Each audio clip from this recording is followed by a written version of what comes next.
नमस्कार दोस्तों, जैसा आप जानते हैं कि 15 मई 2022 को मुंबई में मेरा ग्राउंड ऑडिशन और पीआई सफलतापूर्वक सफल रहा। अब उनका नेक्स्ट स्टेप है कि जुलाई से जून के सेकंड वीक या जून के फर्स्ट वीक से they will be start to calling for the faster finger first और वीडियो शूटिंग इन मुंबई। तो उसके लिए उनका कॉल आएगा मिड जून और नवंबर तक। जैसा आप सब जानते ही हैं कि केबीसी का अगर स्टार्ट होता है तो इसकी जैसे लास्ट टाइम 3-4 ईयर्स का अगर हम आकलन करें तो 84 वीडियोस शूटिंग हुई थी, 84 शॉर्ट्स एपिसोड्स आए थे। तो जिसका मतलब है कि 4 महीने या 3 महीने का अगर आप कहें तो यह टाइम हो सकता है। तो इस हिसाब से अगर आप प्रतियोगी को देखें तो 160 लोगों का चयन तो करना ही है, पर वो कुछ बैकअप लेके चलते तो यानी 250 या 500 अप्रोक्सीमेटली लेते हैं। पर इंटरव्यूज़ उससे ज़्यादा 8400 लोगों के उनके जीके टेस्ट हुए थे, जिसमें से 65% टेस्ट से ही हट गए थे, जिनका क्वालिफाई नहीं हुआ था GK test. Then after they move for the PI personal interview video shooting हुई थी, जिसके में अगर देखें हम तो डाटा निकाला होगा 3000 या 4000 लोग 8400 में से जिनका पर्सनल इंटरव्यू हुआ, जिनकी शूटिंग हुई थी। क्योंकि ये बहुत सारे शहरों में थी, अलग अलग डाटा हैं सबका, तो 2-2.5 हज़ार के या 3-4 हज़ार तक का ये बैठा होगा। उसमें से उन्होंने 500 लोग 400-500 प्रतियोगियों को उन्होंने फॉर द थर्ड राउंड उन्होंने कॉल करना है फास्टर फिंगर फर्स्ट के लिए। तो ये जून से नवंबर तक के लिए स्टार्ट होगा। अभी तो वहाँ भी इतने लोगों की वीडियो शूटिंग देखना, उसमें से चयन करना, इट्स नॉट इजी थिंग। तो जजिस पैनल वह भी वहाँ पे काम कर ही रहा है। अब दोस्तों ये बात आती है कि अब हम इस बीच में करें क्या। अपनी प्रिपरेशन ना छोड़ें, अपना फोकस बनाए रखें। अपनी प्रिपरेशन जैसे मैं बनाता हूँ, मैं अपने नोट्स बनाता हूँ, जो भी कुछ हो रहा है, कुछ भी होता है, एक लाइन ही सही उसके बारे में या 1-2 लाइन कुछ जानकारी मिले तो उसको कृपया कर नोट करें, नोट बनाएं। कुछ भी हिस्टोरिकल मूवमेंट हो रहा है, कुछ भी हो रहा है, कोई परमाणु संयंत्र चल रहे हैं या कोई नोबेल पुरस्कार डिस्ट्रीब्यूट हो रहे हैं या कुछ भी हो रहा है, कोई मेन चीज़ें उनकी अपना डाटा ज़रूर बनाएं, अपना डाटा भी बनाएं जो कि आप उसको स्टडी करते रहें। क्योंकि ये जो अब क्वेश्चंस आएंगे वो इतने ही गैप के या जो भी हो रहा है पीछे जीके में या करंट अफेयर्स में, उन्हीं के बेस पे क्वेश्चंस आते हैं। कोई रॉकेट साइंस नहीं है कि क्वेश्चन ऐसा सडनली नहीं आते कि कोई बहुत ही पीछे या हिस्टोरिकल बहुत ही क्वेश्चंस आ गए। कुछ ना कुछ वही क्वेश्चन आते हैं जो हिस्टोरिकल मूवमेंट हुआ है, अभी हिस्टोरिकल हुआ है या कोई फाइनेंशियल मूवमेंट हुआ है या कोई इकोनॉमिकल हुआ है या कोई अर्थव्यवस्था वाला कुछ हुआ है, तो या कोई स्पोर्ट्स में का कुछ हुआ है, जैसे आईपीएल के फाइनल कौन जीता, ये सब क्वेश्चन आते हैं। कोई एकदम सडनली कोई बहुत ज़्यादा डेंजरस सा question, out of syllabus question कभी नहीं आएगा। आप देखना, मैंने पूरे 13 केबीसी में से एनालिसिस कर रहा हूँ, तो कोई आउट ऑफ सिलेबस कोई क्वेश्चन नहीं आता। अगर आप सोचते हैं कि यार ये एकदम से इतना हिस्टोरिकल क्वेश्चन 1961 में ये ऐसा हुआ था या 16वीं शताब्दी में ही ऐसा कुछ हुआ था, तो वह सब अभी कोई ना कोई उससे रिलेटेड घटना घटित हुई होगी तभी वह क्वेश्चन आता है। ऐसा कोई आउट ऑफ सिलेबस क्वेश्चन नहीं आता। तो अपनी just focus your current affairs, your GK, जो भी आपके आसपास हो रहा है, आपके आसपास के एरिया में से या आपका जो वर्क प्लेस है उसके आसपास से, या what you like, what you if you study you want to study hard, तो आपको कौन सी बुक्स पसंद है। अगर उसी बुक में से अगर आप कुछ बताते हैं कि ये बुक मुझे पसंद है या इस टाइप का लिटरेचर पसंद है या कुछ इस टाइप की नॉवेल्स पसंद है, तो उसमें से बेस्ड क्वेश्चन आ जाते हैं। कोई आउट ऑफ सिलेबस नहीं आता या कोई बहुत ज़्यादा डेंजरस सा कोई क्वेश्चन नहीं आता। दूसरा बात दोस्तों, कि अब ये कॉल जून से नवंबर तक स्टार्ट होगी। सो डोंट बी पैनिक, अपना शांति से बनाए रखें। आपकी अगर आपका पीआई बहुत अच्छा हुआ है या वो आपका इंटरेस्टेड होंगे तो definitely they will call you. और इसमें एक सबका जो मेरे पास क्वेश्चंस आ रहे हैं कि अगर हमारा फ़ोन स्विच ऑफ हुआ या नॉट रीचेबल हुआ या किसी प्रकार से हमारे तक कॉल नहीं आ पाई या मैं पिक नहीं कर पाया तो क्या होगा। तो दोस्तों, मैं आपको सुनिश्चित करना चाहता हूँ कि आप कृपया कर डरे नहीं, पैनिक ना हो। अगर आपका कॉल नहीं लगता या आप उठा नहीं पाते तो डोंट बी पैनिक, कोई इसमें डरने की बात नहीं है। आपका अल्टरनेट नंबर भी है उनके पास, आपने अपनी बुकलेट में भी दिया है, और जो आपका जो भी डाटा दिया था आपने फर्स्ट में, उसमें भी आपने 2 नंबर लिखे हैं। अगर आप देखेंगे तो आपने बुकलेट के फर्स्ट पेज में भी एक नंबर अल्टरनेट दिया था, और दूसरा फिर आपने बुकलेट के बीच में भी आपसे एक बार अल्टरनेट नंबर दिया गया था कि अगर आप अपने कंपेनियन के रूम में किसको लाना चाहते हैं तो उनका नाम बताइए, उनसे रिलेशन क्या है, उनका फ़ोन नंबर। तो वह सब वही डाटा है जो आपकी बुकलेट में है। उसी डाटे के बेस पे वह उनको भी कॉल करेंगे, आपको भी कॉल करेंगे, आपको मेल करेंगे, एसएमएस करेंगे। मेनली थिंग इज़ दैट कि they will be reached out you. तो don't be panic, don't worry, आपके पास वह ज़रूर आएंगे, आपको फ़ोन भी आएगा, आपके समर्थ वो आपको सूचना से अवगत ज़रूर कराया जाएगा। तो डोंट वरी अबाउट दैट। अपना फोकस इन सब चीज़ों से हटा के अपना पढ़ाई लिखाई में करें, अपना धैर्य बनाए रखें। और दूसरी बात यह थी कि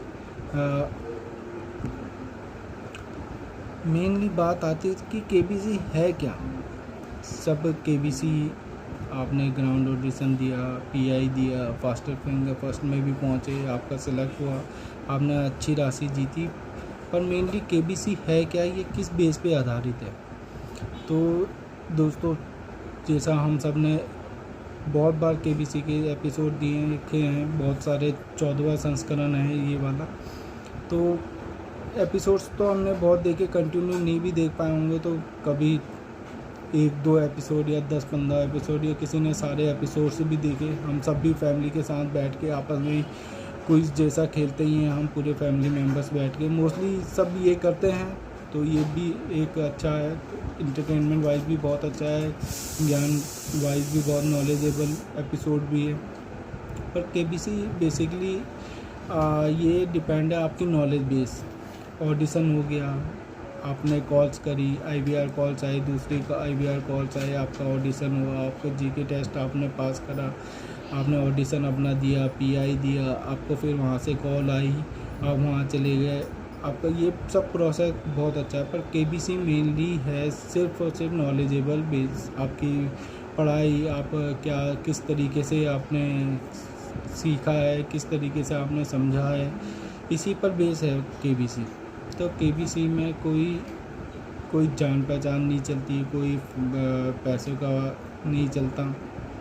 सीधा सीधा आपसे क्वेश्चन पूछा जाता है, कुछ सीधा सीधा आपको जवाब देना है, आपको जो नहीं आता उसके लिए लाइफ लाइन है। तो ये उन लोगों के लिए बहुत ही एक, मैं कहूँ कि it's very good hope for the who wants कि हाँ यार मेरे को सीधा सीधे रास्ते से जाना है। क्योंकि आपका डेली रूटीन कुछ लोगों का है कि यार सीधे सीधे तरीके से ऑफिस जाना, ऑफिस से घर आना, इस पर थोड़ी सी फाइनेंशियल प्रॉब्लम जैसा कोविड के टाइम पे भी हुआ ही है, अभी भी थोड़ा किसी के साथ फाइनेंशियल स्टेबिलिटी अभी भी नहीं है। तो that is the time for change your financial situation. उससे उबरने के लिए, उसमें कुछ प्रगति करने के लिए यही एक जैसा सीधा रास्ता दिखता है। नहीं तो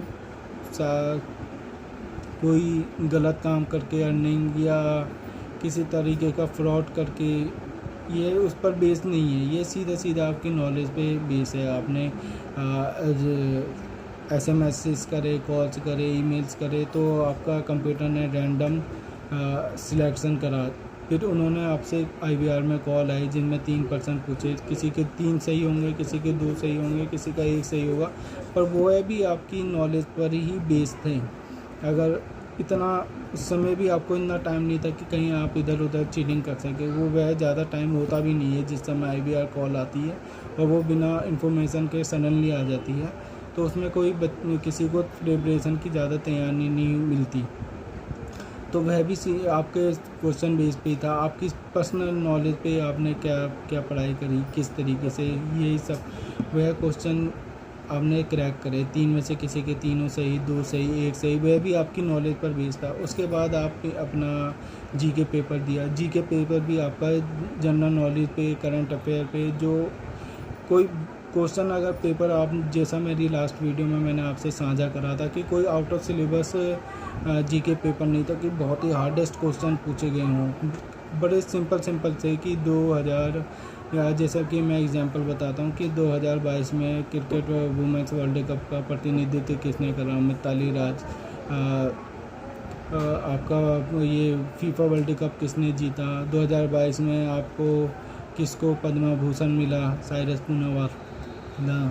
और एक डांस के फ़ोटो दिखाई थी कि यह किस बेस पे आधारित है, तो बिरजू महाराज जी को दिखाया था। तो बिरजू महाराज जी हम सबको पता ही है कि कथक से रिलेटेड है, तो ये जज करना इट्स वेरी इजी थिंग। कोई एकदम हार्डेस्ट क्वेश्चन या कुछ ऐसे नहीं आए थे। और फर्स्ट क्वेश्चन ही ये था कि RRR और KGF के डायरेक्टर कौन है। तो KGF आप सब ने जानते ही हैं, अभी कितनी हाईलाइटेड मूवी थी, तो RRR बहुत सुपर डुपर हिट गई, तो उनके डायरेक्टर कौन है, ये ज़्यादा कोई हार्डेस्ट क्वेश्चन नहीं था या आउट ऑफ सिलेबस क्वेश्चन नहीं था। तो ये आउट ऑफ सिलेबस क्वेश्चन नहीं था, बड़ा इजी से क्वेश्चन था, हल्के फुल्की। थोड़ा सा आपने अगर थोड़ा पढ़ा होगा या न्यूज़पेपर पढ़े होंगे या सोशल मीडिया पे देखा होगा, तो वही सब क्वेश्चन थे, बड़े लाइटली नॉलेजेबल क्वेश्चन थे। तो ये भी क्रैक हो गए, पर इसमें भी थोड़ा हो जाता है कि इधर उधर हो जाते हैं जो क्वालिफाइड नहीं कर पाए। उसके बाद इंटरव्यू हुए। इंटरव्यू में भी कुछ क्वेश्चन हो जाते हैं, जनरल नॉलेज के पूछ लेते हैं कि आप किस एरिया में रहते हैं, वह कहाँ का पिन कोड क्या है, या वहाँ की 3 चीज़ें हैं। और इंटरव्यू बेस्ड मेनली इस जी के इन सब से ऊपर यह था कि आप कैसा कैमरे के सामने परफॉर्म करते हैं, कैसे आप में क्या इंटरेस्टेड चीज़ें हैं, क्योंकि उन्हें भी अपनी पब्लिसिटी चाहिए, जिसे हम लोग TRP के नाम से जानते हैं। उन्हें भी अपनी अर्निंग हमसे ही करनी है, जैसा हम सब जानते ही हैं कि उनको भी अर्निंग हम कैंडिडेट्स, पब्लिसिटी, इन्हीं सब चीज़ों से आना है, उनके पास भी पैसा। तो उनको भी आप में कुछ अच्छा, कुछ इंटरेस्टिंग दिखना चाहिए जो टीवी पे दिखा सकें। जो दिखता है वही बिकता है वाला सीन होता ही है, हर जगह यही सीन होता है। तो इसमें आप you don't worry about that. अब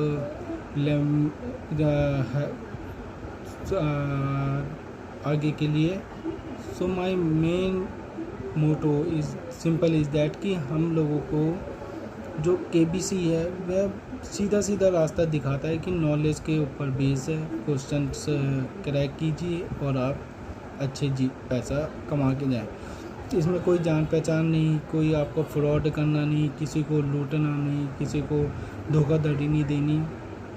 और KBC में एक और चीज़ मैंने देखी कि अगर आप KBC में ग्राउंड ऑडिशन ही देने जाते हैं, या अगर आपके शूटिंग होती है और आप टीवी में आते हैं, तो जो आपके साथ होती है आपकी फैमिली फ्रेंड्स, आसपास के लोग सब देखते हैं, नेबरहुड जो आपसे ऑफिस में कलीग्स हैं, काम करने वाली, जहाँ रास्ते में आना जाना रेगुलर जहाँ से आते जाते हैं, वह सब आपसे परिचित होते हैं। चाहे वह आपका नाम जाने ना जाने, पर आपकी शक्ल, आपके व्यवहार से जानते हैं। अभी तो अगर आप गाड़ी बाइक में पेट्रोल भी डलाते हैं, तो वह भी रोज़ अगर आप वहीं से जाते हैं तो वह भी आपसे थोड़ा परिचित हो ही जाते हैं। फिर आप वहाँ पे ज़्यादा ऐसा नहीं है कि कहीं आप इतना ज़्यादा ही टाइम बिताएं, पर तो सब देख लेते हैं बाय फेस भी, कुछ लोग आपसे जान पहचान जाते हैं। और अगर आपको टीवी में देखते हैं या आप उनको बताते हैं कि मेरा ऐसे ऐसा था सीन KBC में, मैंने ये करा है, तो उनसे आपसे वह भी प्रेरित होते हैं, वह भी जागरूक होते हैं, वह भी ट्राई करते हैं। इससे आपसे इन्फॉर्मेशन लेते हैं, आप उनको इन्फॉर्मेशन देते हो, डाटा इधर एक्सचेंज होता है, ज्ञान बढ़ता है। तो इसी ये केबीसी का मेन मंत्र यही है कि ज्ञानवर्धक चीज़ें थोड़ा सा फैलाई जाएँ, थोड़ा लोगों को जागरूक किया जाए।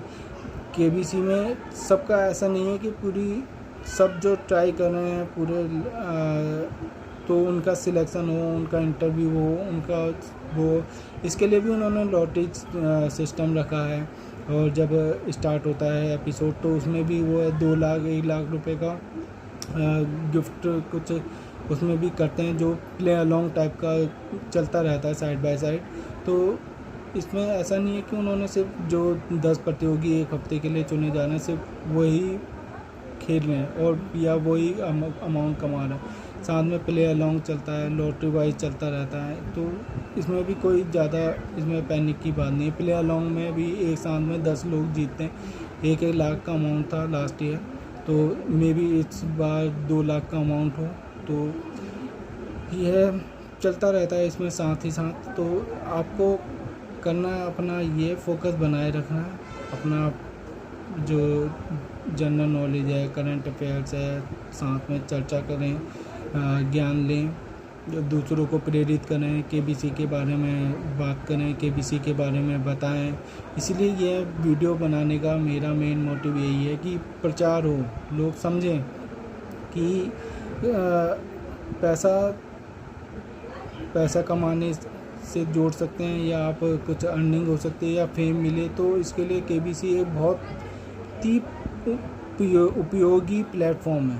इसमें ट्राई करें। ट्राई करने के लिए 3 तरीके से मैंने आपको बताया था, मेल द्वारा, कॉल द्वारा, SMS द्वारा, सोनी लिव ऐप द्वारा आप कर सकते हैं।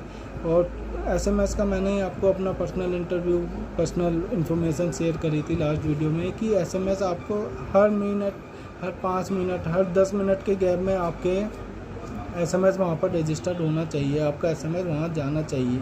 मैंने भी ऐसे ही करा अपने फ़ोन से, अपने फैमिली मेम्बर्स के 4-5 फ़ोनों से regular day night, early morning, late night, 12 बजे, 1 बजे, 2 बजे, 3 बजे, 4 बजे, लेट नाइट मैंने पढ़ाई भी करी, इसके साथ तैयारी भी करी, इसके साथ साथ SMS भी इनको भेजता ही रहा। 4-5 फ़ोन से किसी का फ़ोन नहीं मिला तो अपने फ़ोन से रेगुलर 3-3 करंट सेम मिनट में 4-4, 10-10 SMS जो कि कंप्यूटर रैंडमली सिलेक्ट करता है, तो वह मुझे रैंडमली सिलेक्ट करे। इसलिए वहाँ पे आपका हर 5-10 मिनट में आपका SMS वहाँ जाना बहुत ज़रूरी है।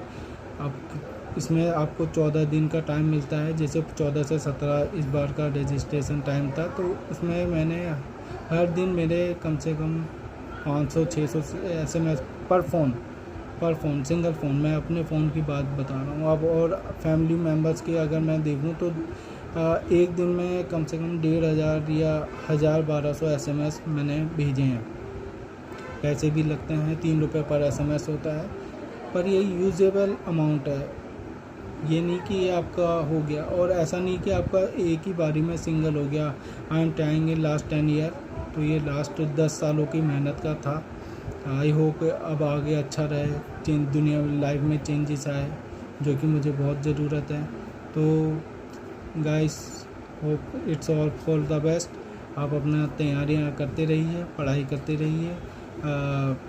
कॉल आना स्टार्ट होंगी जून से, जैसा आज 1 जून 2022 है, तो आज से अब स्टार्ट करेंगे कॉल्स, क्योंकि उन्होंने भी वीडियो एनालिसिस करने के लिए उनको भी टाइम चाहिए था। 24 मई को अब सारे PI जहाँ भी थे सब ख़त्म हो गए, तो उनको भी अब थोड़ा सा टाइम चाहिए था। अब उनकी कॉल्स आना स्टार्ट होंगी फॉर द फाइनल राउंड्स। तो it's all for the best. जो भी तैयारी कर रहे हैं अपनी तैयारी करते रहिए, और देखते हैं फिर किस किस का सिलेक्शन होता है और टीवी में किस किस को मौका मिलता है। तो थैंक यू गाइस। अब मेरे चैनल इनसाइड ड्रीम्स को सब्सक्राइब करें, लाइक करें, और कोई भी अगर आपको इन्फॉर्मेशन चाहिए तो आप कृपया कर शेयर करें। मैं आपको समक्ष ज़रूर उसका रिप्लाई करने का सेम डे में कोशिश करी जाएगी। तो थैंक यू दोस्तों।